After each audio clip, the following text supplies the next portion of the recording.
5 दिन से 5 दिन से लगबू करे लगबू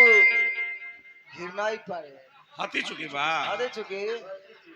कहतरी जे बड़ नइखे हती चुकी बा बुढ़ा गइल बड़ा बात ही बाजे एके हाली बड़ थोड़े होला ओकरा के बड़ करे खातिर सुघरावे के पड़ी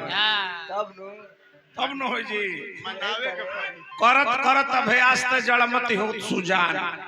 रसरी आवत जाते सिल पर परत निशान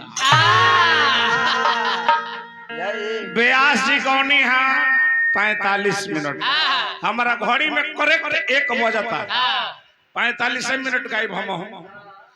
गुड्डू बाबा बहुत ही छुपा रुस्तम खिलाड़ी है मैं बात कही दे तारे कहता रे जे हम कोनो सरवा के नाम थोड़े हम धरता नहीं तो तू कोनो सरवा के नाम ना धइला तो हमरो कोनो ससुरा के नाम निके धरे कोनो ससुरा के हमारा नाम थोड़े हमर धरे ना काजी कहता रे जे जतना नाचे वाला ब्यास बाड़े केहू कहला जे भाई ए कहल इनकर पहले भाव देखी इनकर के अब का कहे के बा मैं ममता कुमारी बंगाल से आई हूँ रुको अरे भाव में भाव में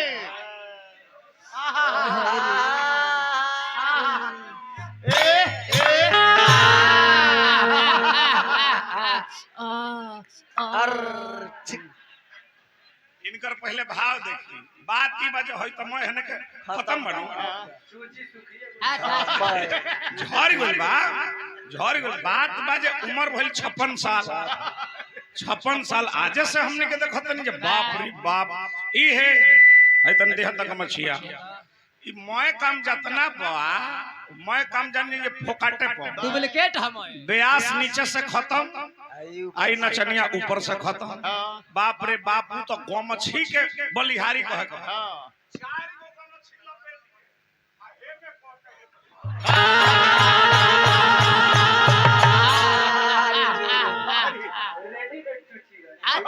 आयो अब देखी इनकर भाव देखी हाई एगो झाल बजावे कल है जे तनी पछा से मारो त हेजा आके खड़ा होके आ हमरा वो हेतर में ये ओ एकर मतलब तू जान गइलू है जे हम वही के कह की हई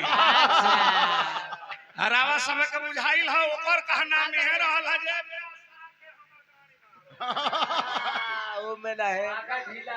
आगा कहे से कि खत्म बा अच्छा माने पाछा ठीक ठीक ठीक ठीक ठीक बाप बाप निकाल देगा मछलियां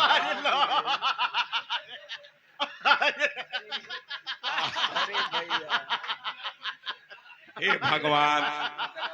का करबो संगत से गुण होता है संगत से काहे गुड्डू बाबा बहन जो खत्म दशा ओने के माय का लाइन काट दे खत्म करे गाड़ी देता हूं देखी ओने के माय का लाइन काटी औ है एगो राजकुमार भाई बड़े ओने से हमरे करिया होता घुड़ुक जाता भैया ओने के माय का लाइन काट दो भैया हे भगवान कन्हैया अब धरती पर नाई बतलाज ना पाए हे भगवान कृष्ण कन्हैया शनिचरा बाबा के कथा गा के जुड़वा देला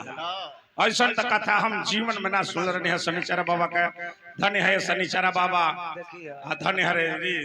अरे भगवान अरे जाए दे दादा कोनो ससुरा के नाम नहीं के धरे